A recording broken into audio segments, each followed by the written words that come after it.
and a beautiful city, but the question is the interpretation of specific symbols of the city that was part of a specific period, historical period of the city. That is a common problem that we have more or less everywhere in the world. So in which way we can live with several symbols that can represent something that perhaps we don't agree totally.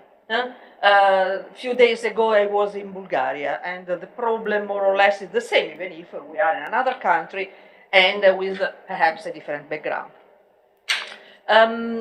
What it is interesting in the thesis, and I go to close also because I would like to ask to Marta if she wanted to add something. Marta was the co-supervisor of the thesis. So I would like to add that the approach was through the semiotic analysis of these symbols. And it is important because semiotic can give us the tool in order to analyze, more or less in a scientific point of view, the meaning of symbols, of course, but also of architecture. So, Marta, would you like to add something? Can you hear me? Yes. No, I just wanted to add that I think it's a very interesting point of view and a new way to analyze architecture. And I think that Camila did a great work, and I leave the floor to Camila to start with the presentation. Okay, thank you, Thank you. Camila, the floor is yours. Thank you so much. Okay, so as Professor Lombardini was saying, this research started as a question of how to understand social situations, like in this case protests that are happening all around the world, and the idea started when I went to the Biennale of Architecture in Venice, and I saw the exposition of the Hong Kong University, where they did a complete research about the protests and how these protests were so different to, like, let's say, normal protests. At the same time, in Colombia, there was happening a strike, and also in Chile, there was happening before in 2019. So all of this situation inspired me to try to figure out what is happening with the cities during these protests and how heritage has a very important role during these manifestations. So this is like the general idea. First, I want to give some concepts so we can understand how the methodology of the investigation is carried out. And as Professor Lombardini said, it's a semiotics methodology. So I'm going to explain why semiotics, how semiotics, and why I used it in this case.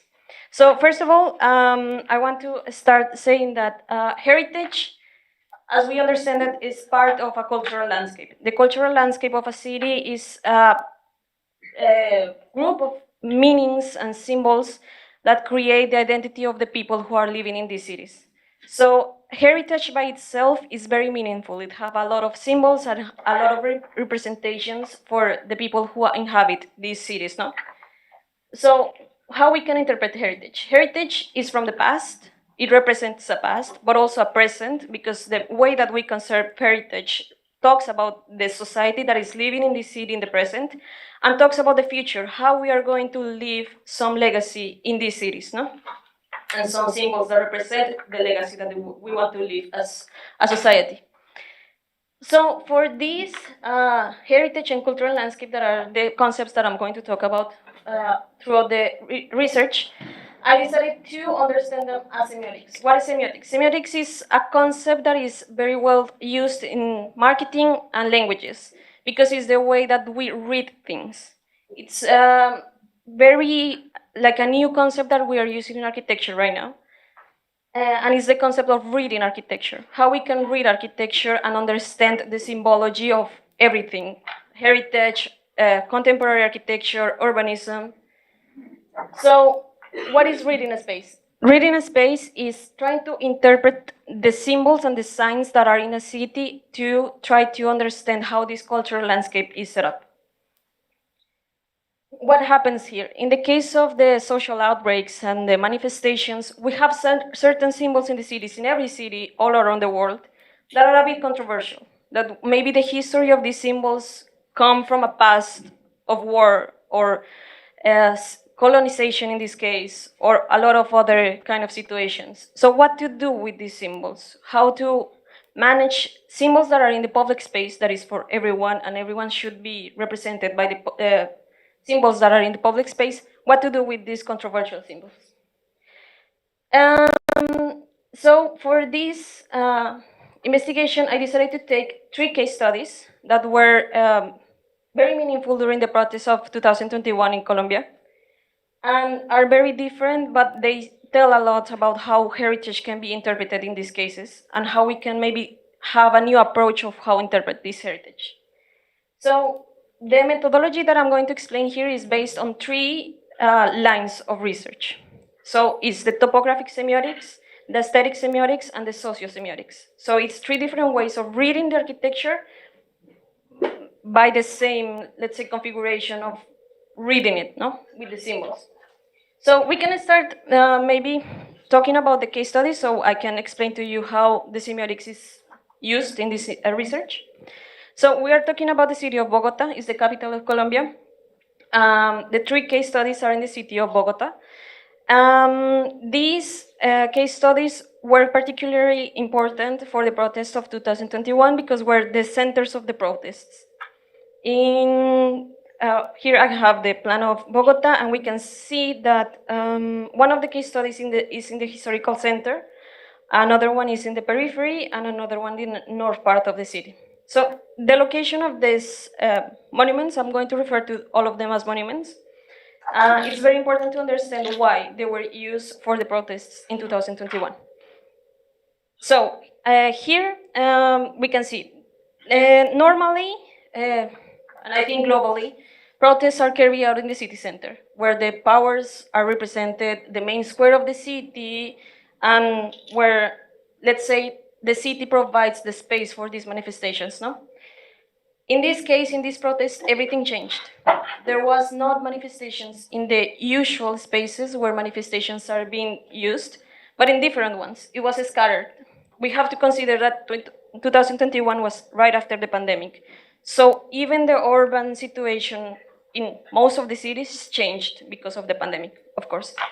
So the first one is located in the city center.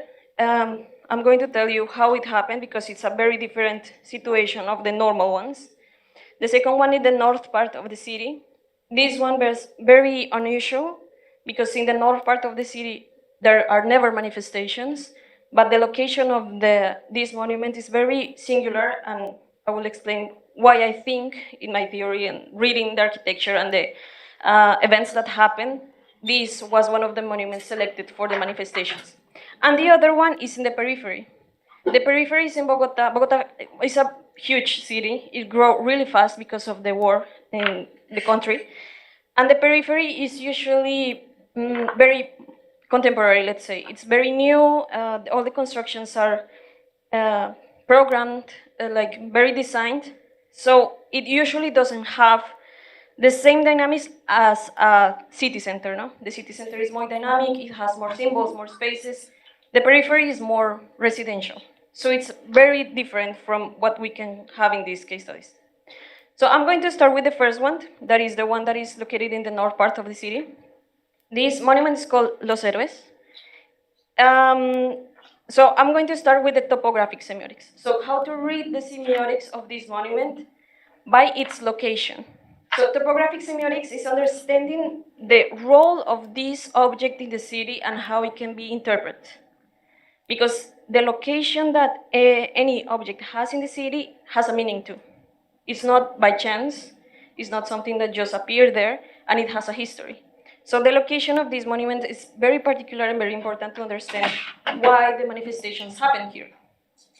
In this case, this monument was designed in the 50s, a little bit of history so you understand what this monument is about.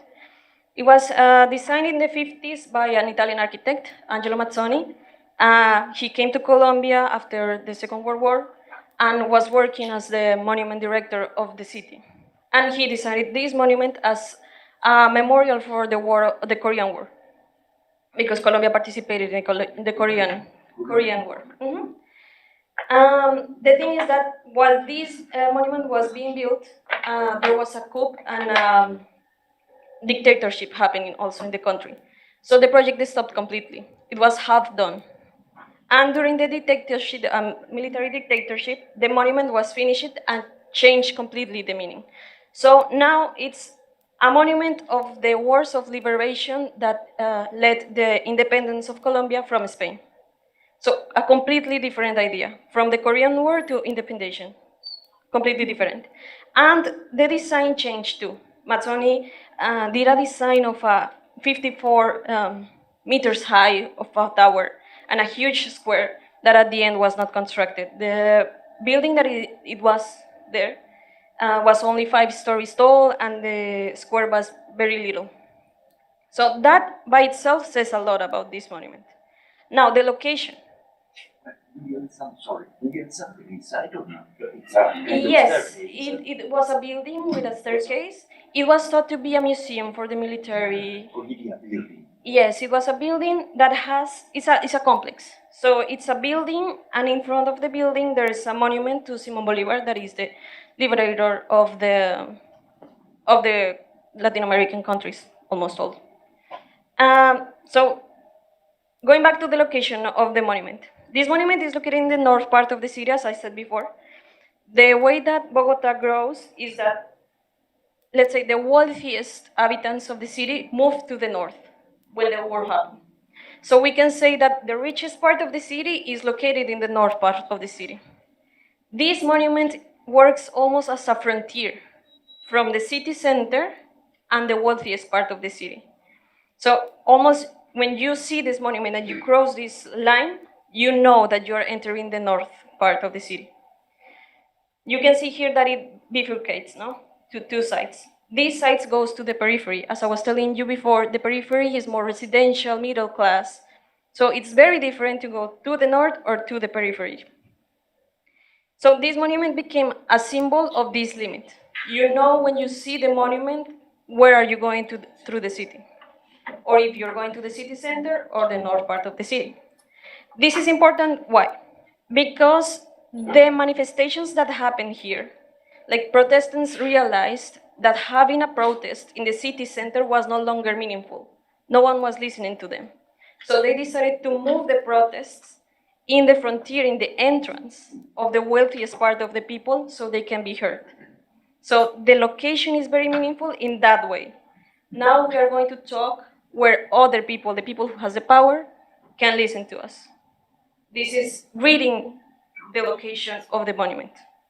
Now we can read the aesthetics of the monument, how it was designed, what it interprets, just by looking at the object and understanding the architecture of it. So as I was telling you before, the design changed completely. It's still a building. The building was not used. It was mainly as a frame of the statue that was in front of Simón Bolívar. And the square was very little because the avenue grew with time, and it started to reduce the size. This monument, we can say that it's almost like an island between the 2 avenues. It's very hard to reach by foot, and you only see it when you go by car. So it's very lacking the human interaction with it. So it was usual to be a little bit forgotten or in bad state because of this situation. No one was interacting directly with this monument as a daily life issue. So what happened during the protest? This monument became the center of the protest in 2021. So people decided to take over the monument and use it as an artistic point to express the feelings and the entire ideals that were happening during those protests. The protests happened because of the government of the time, the war that is happening in Colombia. A lot of data was showcased of numbers, real numbers of people that were affected by the war. So what happened? They decided to represent those numbers and those ideals that now were being given to the people in this monument. So From a aesthetic point of view, it's very symbolic the way that how they decided to cover completely the liberation wars. That is very important for Latin America, the liberation wars from the colonization. But they decided to cover them with these new outbreaks, like these new needs as a society, the new things that are happening. What is happening now? We're coming out from a war, the pandemic happened, so these numbers are important for us now. Here, there's a concept that I like to call is symbolic disuse. What happens when a monument doesn't have the meaning that it used to have before, or people don't relate to it anymore? So they change it. They start to create a new monument that has meaning for them. In this case, these murals have more meaning than the names of the wars of liberation. This is more recent, and it's what they want to talk about. Then we can talk about the sociosemiotics. The sociosemiotics relate to how people behave with the objects. So we already talked. The location of the monument in the city is symbolic. The way the object looks and it is symbolic. And the things, the objects that it has, like the representation that it has on it, it's symbolic. It has a meaning. No? In this case, represents the wars of liberation. But the way that people interact with these objects is also meaningful, because we have to consider that architecture is being for people, no? So the way that they interact with architecture is very important for us to understand if architecture is giving the role that it deserves or not.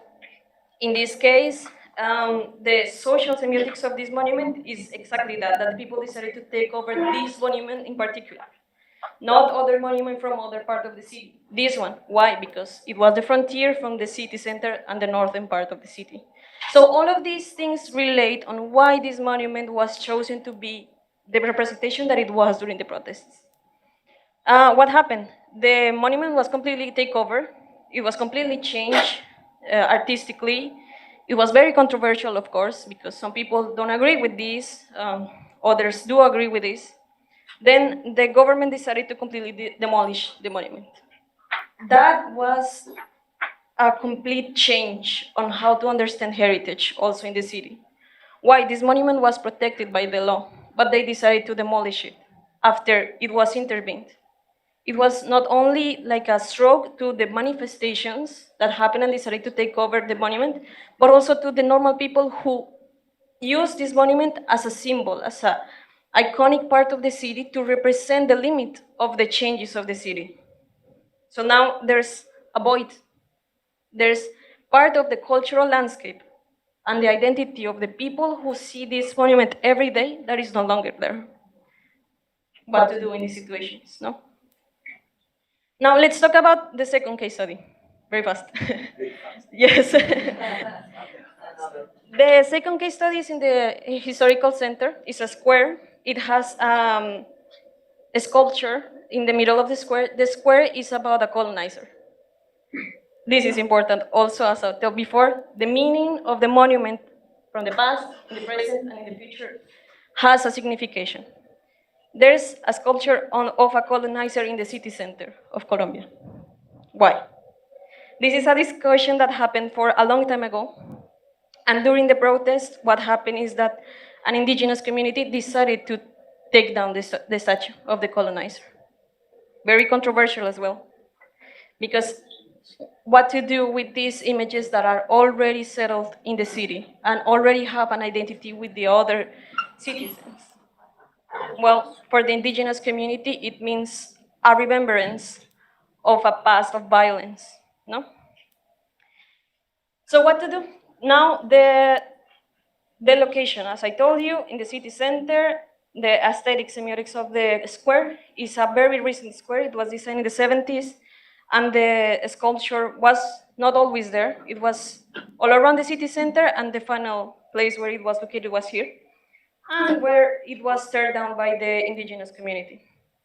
So let's say it's a very recent monument, and a very recent heritage located in the city center, for a city center, of course. What happened? We are let out with an empty podium. In this case, the government took a completely different approach to the other monument that was completely destructed. Here they decided to open a conversation. Okay, if you don't want to have these symbols in the public space, what do you want? If having a colonizer in the public space every day that you can see and interact with, what we can put there? Should we put something else there? What to do with these symbols that represent for some so many violence and for some the identity that they are relating to? We're going to talk about that more. The third case study. This is very particular. I'm going to talk about this as a monument, although it's theory, not a monument. It's a very contemporary building. It's a bus station. What happens? In the periphery of the city, there are the bus station system that was designed to have a huge square, a big building, so it can have the function of giving the opportunity to the people to take the bus and get to the city center. Let's say it's a very functional and useful design, but there's the point, it has no meaning. The only meaning that it has is, I'm a bus station, done. What happens here? These areas, the periphery areas of the city, because they are so crowded and so residential, they don't have the spaces where these dynamics of symbolic representation can be done as in the city center. So these spaces that in theory are well designed because it's a huge square, a building that works for the amount of people that is being used to, but it doesn't have any meaning, any identity. What happened during the protest? People decided to take over it. Why? Because they have a need to be represented in the city. In these, let's say, clean and aseptic spaces that are created just by the function and not relating to an identity of the people who live around it, these situations happen. People start to have the need of representation, so they take over it. Again, controversial. Why people are doing this to this building is perfectly functional. This square is perfectly functional. Why are people doing this? There's a need in society and communities to be represented in the city. And when that doesn't happen, it will stroke in some point. So they decided to even change the name of the portal. It's called Portal Americas. Now it's called Portal de la Resistencia, meaning to the strike that happened in 2021. It was completely takeover, graffiti, representing the new symbols, as we saw before. So this is a creation of a new community. They took over this square to have these community spaces that they are lacking from their very well-designed and urbanized houses. So again, why are we not considering the symbolic approach of these monuments, no? So after having the entire analysis of the three monuments, we decided to take one of them and create a proposal. A symbolic proposal, not in very detail, but how to approach this kind of analysis in reality, no? Because it's very interesting, but how you can use it in real daily life. We decided to take the square where there was the sculpture of the colonizer, and I had the fortune to participate in a citizen lab with the government where we talked about what to do with these controversial symbols. And I had the fortune to talk to other people who are not architects, who are from the indigenous community, and they explained to me why is it important to not have this symbol in the city anymore. I found out that they have been asking from 2006 to the removal of this statue, but the government never listened to them. So they decided to take it down. A situation that is happening all around the world. Boston happened the same. A lot of Christopher Columbus statues have been taken down. So it's not something that it's isolated. It's something that is happening all around the world. So what to do in this situation? Of course, not putting the statue back on, because that is going exactly against the wishes of the people, the socio-semiotics.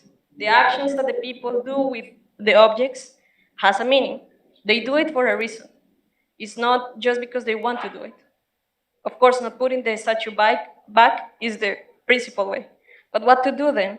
We cannot ignore what happened. We cannot ignore that the indigenous community took down this statue that is part of the history of the city. So what to do? We decided to create a temporary statue. So it's a fabric that will blow in the air and create another statue that is no longer there, but live in the void, because it's important to have this void that represents this that happened recently. Because again, heritage is from the present and for the future. Also, we decided to create a pattern in the floor of the square that represents the fall of the statue, and that breaks all longer the square, so it connects to the other case studies. A crack that goes to the Héroes monument, a crack that goes to Portal Resistencia, and a crack that shows the history of this colonizer, because it's also important to remember who was there and why it was taken down. Not to ignore any part of history, because that's heritage. Everything is heritage in this case. The statue is heritage. The design of the square is heritage. The taking over of the statue is heritage. So how we as an architect can interpret those things and use it in our designs? If, as I told you before, if we don't take into account these symbolic uses, the need of representation and identity of the people, these things are going to happen because we ignored the meaning of this sculpture, because we ignored the situation of this square not having a name.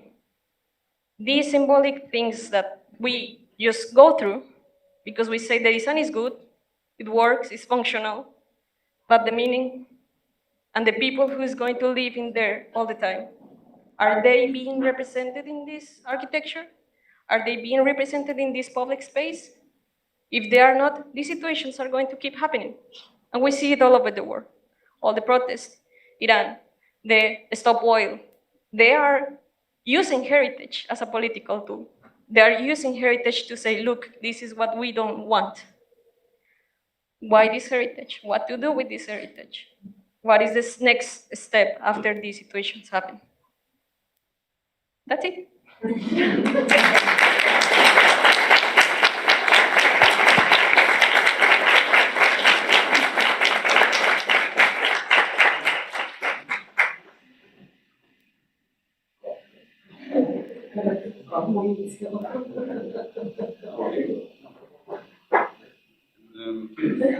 No, really, I can't be short about that. Your thesis is, I appreciate a lot your work.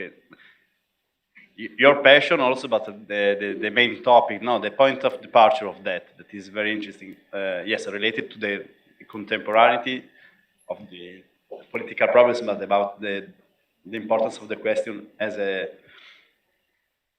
a general argument to be discussed now, because we are talking about destruction or monumentality symbolism in a time in which we can recover more or less everything about the last 60 years, I mean, in terms of heritage. We know everything about the destruction of these days because we have Instagram, photographs, journals, everything now. So the question is very different from, probably from 30, 50 years ago. The question about heritage and memory and symbols of power and rebellions and everything related to that. So I'm not sure I'm able to make a question. Probably I suggest you to go on with that. If you want to make a PhD, I don't know, even because it seems you are very interested in research. And no, for me, the most important part, the most interesting from my point of view that, as an architect, as a designer, is the relationship within these aspects of the semiotics of topography that give us another something that is not related to that time specifically, but to the time of the city, the entire development of the city, that I find very interesting also in reflecting about how to transform these parts, giving them not the aspects of monumentality. You remember that article, Monumentality and Monumentalism, Italian heritage. No, the difference between something that is connected to the value of a place and the symbol that is something connected to the reference of an element to another question. And I think that one of the most important aspects of your research and of your future research, if you continue, is to try to understand the difference between something that was lived to the city as the first monument that is, yes, is very dictatorship in the language, it's by an Italian that went there, yes, we know everything about that, but give also a sense to a place of the city, in other terms. So how much we can work on that, starting from the point that we can reconstruct a lot of things, because destruction was an operation of all the times, but now is a different kind of operation, demolish buildings or monuments, I think. But I'm not sure. You increase me this solution. Sorry, I can't make a question saying congratulations. No, the topic is very interesting. I agree with Luca, and also it's. I think also the structure of the work is very well organized. Also, this way to work on few examples that are in different ways significant.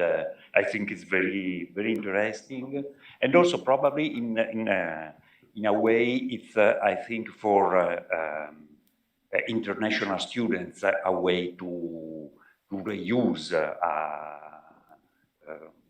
heritage topics and to try to read their countries from this point of view. The topic is very complex, of course, and in this sense also I would like Luca to start, because I was confused by this. But you are young, so.